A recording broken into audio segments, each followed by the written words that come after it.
As 2015 continues to go on, it is becoming more difficult to choose between smartphones. What's going on, everybody? This is Jay, and this is the review video of the Meizu MT Note. Let's get at it.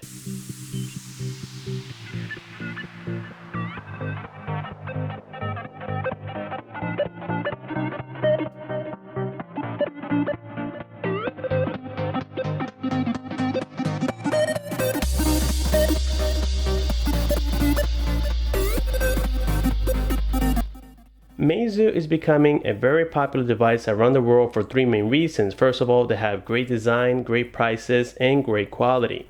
So that's everything that we look on a smartphone. And again, this is the Meizu M2. This is considered a budget device, and it starts from $149 up to $199 depending on what seller you choose from. In my case, I got this from dhk.com. The seller was iBaby888, and I got it very fast through DHL, and I paid about $199 for this particular model. This is the black color version, also known as gray, and I really like this color because when the screen is off, everything looks like one piece. We don't see any bezels whatsoever.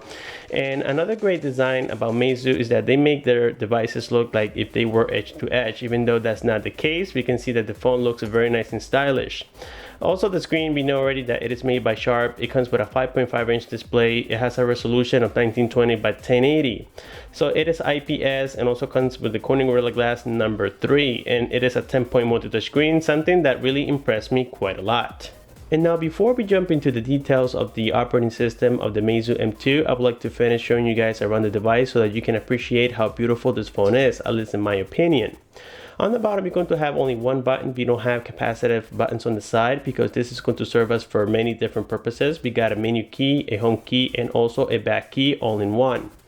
On the top, you're going to find a 5-megapixel sensor camera. You also got the ear speaker together with the proximity and light sensor. On the left-hand side, we're going to find here a plastic frame first of all, but then we also got the volume rockers up and down and also the power button. Now, they are really easy to identify because when you're looking at the device in the front, we can see that they actually are a little bit protruded here from the side, so it's very easy to identify them, at least without the case. On the top, you got the 3.5mm headphone jack. We also find the secondary microphone, which is working perfectly well. The noise canceling on this phone is amazing as well. We have a 13-megapixel Sony IMX sensor. We have the dual tone LED flash, and then on the bottom says Meizu, and then it says designed by Meizu, made in China. So this phone, guys, is going to be actually a little bit different when it comes to upgrading the memory. We know that this is a dual standby device, but unlike the MX5, we cannot upgrade the memory. On the Meizu M2, we can upgrade it up to 64 gigabytes because on the same tray, we're going to have a slot for the SD card. Now, if you install the SD card, you are going to lose the dual SIM capability. You can only either put a SIM card or just the SD card itself. But at least you can use one SIM card at a time. And that's exactly what I'm doing here. Right now I'm connected with Cricket, which is an AT&T company in the USA. And now we're going to be talking a little bit about the specifications of the Meizu M2. First of all, the CPU is going to be the MTK6753. It is clocked at 1.3 gigahertz quad core. Also, we got 2 gigabytes of RAM. We have 16 gigabytes of internal storage, but like I said before, we can upgrade it. Also, the GPU is the Mali T760, which is great for gaming. And as you guys can notice, I have a lot of games on here already, and I haven't seen any lag whatsoever. So that's another great touch about this operating system. It comes with a Flyme 4.5, and underneath we have the Android 5.1 Lollipop. Also, the battery is a 3000 power milliamp battery, so I was able to be connected here. Actually, last night I did it, and I connected to my Beats speaker, and I was able to go for almost 5 or 6 hours of playing music through YouTube, which we know that it doesn't shut down the screen. And I was amazed, guys, to see how long this battery lasted. If you're looking for a device to go throughout the whole day, basically with unlimited usage, then I think that the Meizu M2 is the phone for you because it has been optimized to be a power saver. And that's exactly what this phone is, and it's not a gimmick this time. So now that we went briefly through the main specifications of this phone, I forgot to mention briefly that it comes with the Bluetooth 4.1. It has Wi-Fi. Now, it doesn't come with NFC. Unfortunately, that's a feature that we don't have on this particular model. And to confirm that, we are here on settings. You guys have two types of settings here with the Flyme 4.5. You have this weird looking toggle type of settings, which I really don't get used to. and then you have the standard ones if you want to use this method, which to me is a lot easier. So here we're going to find everything that we have. You have customizations where you can change the way that your phone looks in every single way. You have wallpapers, you have themes that you can sometimes purchase as well. So right now I have a local one, which means that this is the basic one that comes in the system. You have the ones that you can try, and then also you got the ones that you can pay. So you have to be logged in into this Flyme server, which I really don't trust, guys. So for that reason, I do apologize, but I didn't provide any samples at this current moment. So that's exactly what we're going to see when it comes to the themes and the customizations of this phone. Also, we find some others. Let me just go ahead and navigate you through this. We got accounts where we're going to find all the Gmail accounts and everything that you guys use to log in, including Facebook, is going to be located right here. Also, we have the SIM settings in case you guys need to set up the APNs and so on. So this is nothing special. The next toggle we have here is the battery. The battery is very cool because it's giving us here several options that we normally don't see on every single device. We do have a power saving mode, which is going to basically just lower the brightness and block a lot of connections, including the Wi-Fi, the Bluetooth, and all those connections in order to save battery. Right now I have it on performance mode, which is the highest that we have available, and then here's going to give us the battery consumption. Unfortunately, it has been almost an hour since I disconnected this from the wall, but it wasn't at 100%. It was about 95%. So I did the Antutu benchmark test before this video and so on, and you guys can see that the battery, at least in my opinion, is handling quite well. So here, going back, we're going to find the remaining of the settings. We got security, location. So this is all standard when it comes to Android, nothing too special here. So this is the operating system that right now is running, is the Android 5.1, and again the Flyme 4.5.2, which I think is going to be the latest Flyme operating system available right now. So yes, guys, I've been playing with this device now for almost a month, and I've been using it on and off as my primary device, and I came to a conclusion that this phone is almost perfect except for the camera. Even though it is a Sony megapixel sensor camera, when I tested it at the park, I did have to tap several times on the screen in order to get the perfect focus because it was lacking it very frequently, and if you guys just let the device do it for itself, you're going to be disappointed. So most likely you're going to have to be tapping on the screen several times before you get that perfect focus, and you guys saw that from the image that I just provided. And now when it comes to the front facing camera, I think it was performing actually quite well. Here you guys can notice briefly the quality. When it comes to photos, it's going to do a lot better. The autofocus is very responsive. Now at the park, the recording that I completed wasn't the best out there. I would say that it was a little bit more towards the blurry side, and also it was a little bit dark. So we know already that front-facing cameras are not usually recommended for recording. I would say for selfies is great. I didn't have any complaints whatsoever, like I said, other than the fact that the recording looked a little bit dark, even though it was very sunny outside and so on. That is a very common issue that I've seen on many Chinese cameras, and unfortunately this device was one of them.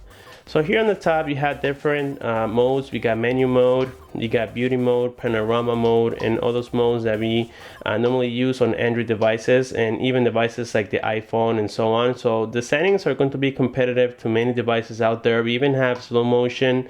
We have a QR code scanner already included with this device, so you don't have to worry about downloading any applications. Also on the camera, when it comes to menu mode, we do have more options on the bottom where we can change the focus, we can change the brightness of the picture, and many other settings. As you guys can notice, this is a very cool touch, and this is very similar to what we have seen on the Samsung Galaxy S6, and I think, guys, this is a very nice touch by Meizu. It makes your life a lot easier before taking the photo, where you don't have to edit it much after taking the photo. So I think that the application is very user friendly. So on the camera side, I was very satisfied, and again, guys, we are judging this device according to the price. This is not a flagship killer, but yet it is a very affordable phone, and it is considered a budget device out there. And then we're going to find the Antutu tester. On Antutu tester, we're going to find that this is a multi-touch screen, and right now I am handling here about 7 fingers. So this is not a fake feature, guys, it's actually true. So that's a very, very nice feature to have. 10 points is a lot better than 5, I would say, especially when it comes to gaming and certain applications don't require more than 5 fingers at the same time. So if that was the case, this phone is going to handle it quite well. Also, we got here all the sensors supported, and right now we're only missing 2. We got the temperature sensor missing and also the pressure sensor. I believe I performed the Antutu benchmark test, but I'm sure that this already cleared. Actually not, it's right here. We got a score of about 29,000. But that's after downloading many application, and I think I was running some stuff on the background, so it's not really a very accurate testing, but this is just so that you guys can get an idea. Now I believe, guys, that at the beginning of this video I think I said that it is running the MTK6735. I do apologize for that. This is not the MTK6735. It's actually the MTK6753. It is a octa-core processor. Now it is clocked only at 1.3 gigahertz. So here we're going to see the information, but before that I didn't talk about the score. This is the score that I got. It was about 29,000. Now this is about average, considering that we have a lot of applications already installed on here and the system is not fully clean. So here when we go to devices information is where we're going to find everything. We got the brand Meizu M2 Note, we had the Android 5.1, and again the MTK6753. It is octa-core. I do apologize for that. Also, we got the Mali T760, the resolution, so the information hasn't been faked on this device at all. And now another thing I want to talk about is the GPS. The GPS on the road, it was working perfectly well. I didn't have any issues. This phone right now, it is not rooted. I decided to just delete the applications that were here by default. You guys notice on the unboxing that the phone came with a lot of Chinese application, and basically it was just a whole bunch of junk that I didn't use, so I just deleted them one by one. You can do that because they were not installed on the system. And then I went here into the Play Store from Meizu and I just downloaded the Google applications, and that's how I got the Play Store. But yes, I didn't have to root it to get the GPS working well. So here we're going to go ahead and open the GPS app, and you can see that even from inside of the house it is super accurate, and the accuracy is getting better and better within seconds. You don't have to wait a long time to get the GPS locked. So on the road outside it's even better and faster as well. And now with that being said, here we're going to go ahead and, like always, play with some applications and games that I have downloaded into the Meizu M2, so that way we can witness the performance of this great phone.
Don't try this yourself. It's extremely dangerous.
There we have it for the gaming performance and also the system applications, at least some of them that I went through. Some of them are really just basic. We know what gallery is, so every time you open it, you're going to see just the photos and things like that. So I really don't have to recap any of that. I was just giving you guys the basics, that way you can see how well this thing is performing.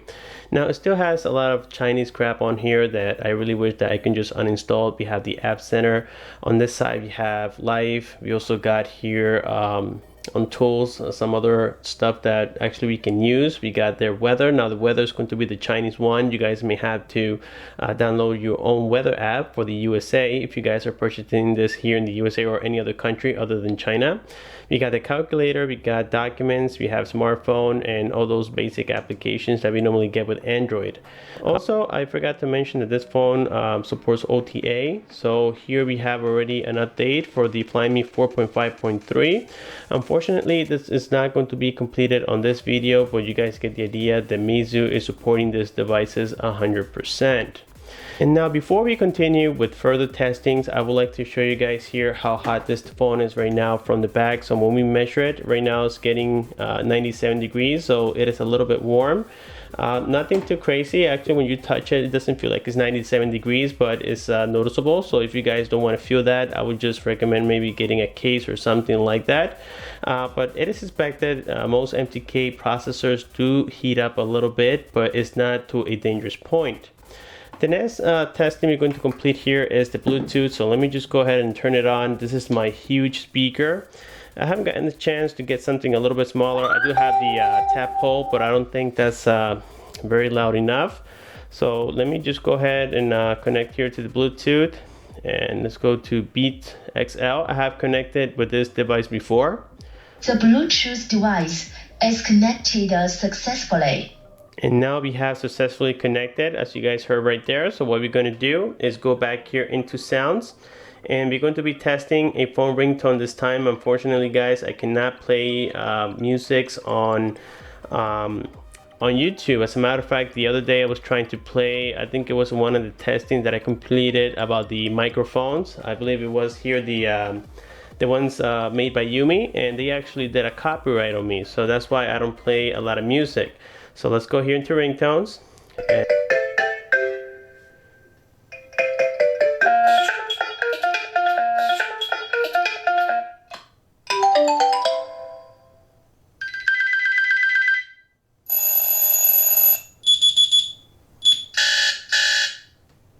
Not too bad, I would say. And now we're going to disconnect from the Bluetooth. The Bluetooth device is ready to pair. Let me go ahead and set this aside. The next test we're going to complete is the loudspeaker on the bottom. Let me just go ahead and test that for you guys. Now the speaker on the bottom is great, but sometimes I found myself actually blocking it with just one of my fingers, especially when you guys are grabbing your phone like this. You will block the sound, and it's very easy to do so.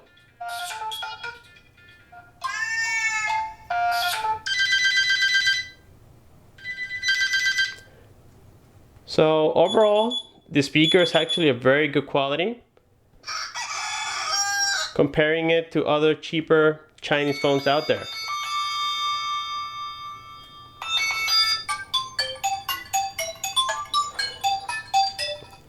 Well guys, and there we have it for the sound test. The next thing we're going to complete here is a browser test like we usually do, but let me just go ahead and disconnect from the Wi-Fi to make it fair.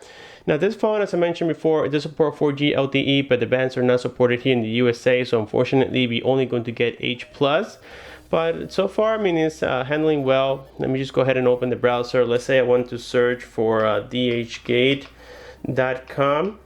which I have never opened before. Let me see how fast it's going to do it. And right now, this is with the H+ connectivity.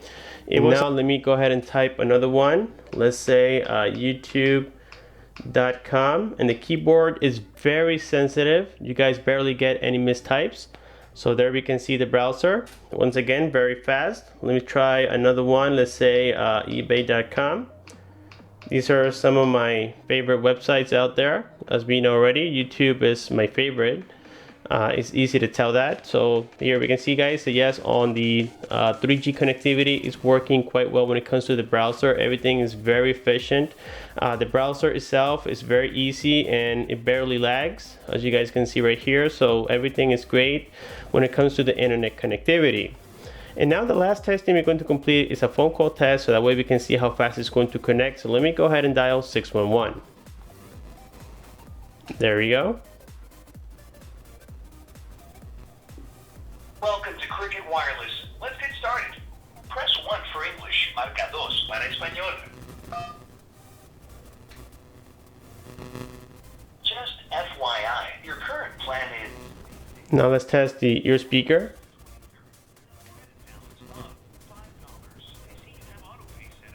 The ear speaker has amazing quality as well. The sound almost is like HD. And now I believe I have completed the review video of the Meizu M2, and now we're going to jump into the conclusion of the Meizu M2. Well, all I have to say, if you guys are okay with having an operating system that carries some of the Chinese stuff that we don't understand, and that you're okay with not getting 4G LTE support here in the USA, then this is definitely a device that you might want to look into, especially if you guys are looking for great battery, great display, great performance, and the latest Android 5.1, then the Meizu M2 is a device for you. Not to mention that if you guys also enjoy the design of the Meizu M2, which is a combination, I would say, of Samsung devices and Apple devices, then this is also a device that I would 100% recommend. The quality is tremendous. It's comparable to other flagship devices out there, including the OnePlus 2, I would say the Asus Zenfone 2, the Lenovo K3, and many devices out there. So yes, guys, this is a phone that I recommend, and if you're going to get 4G LTE in your country, then I would recommend it even further.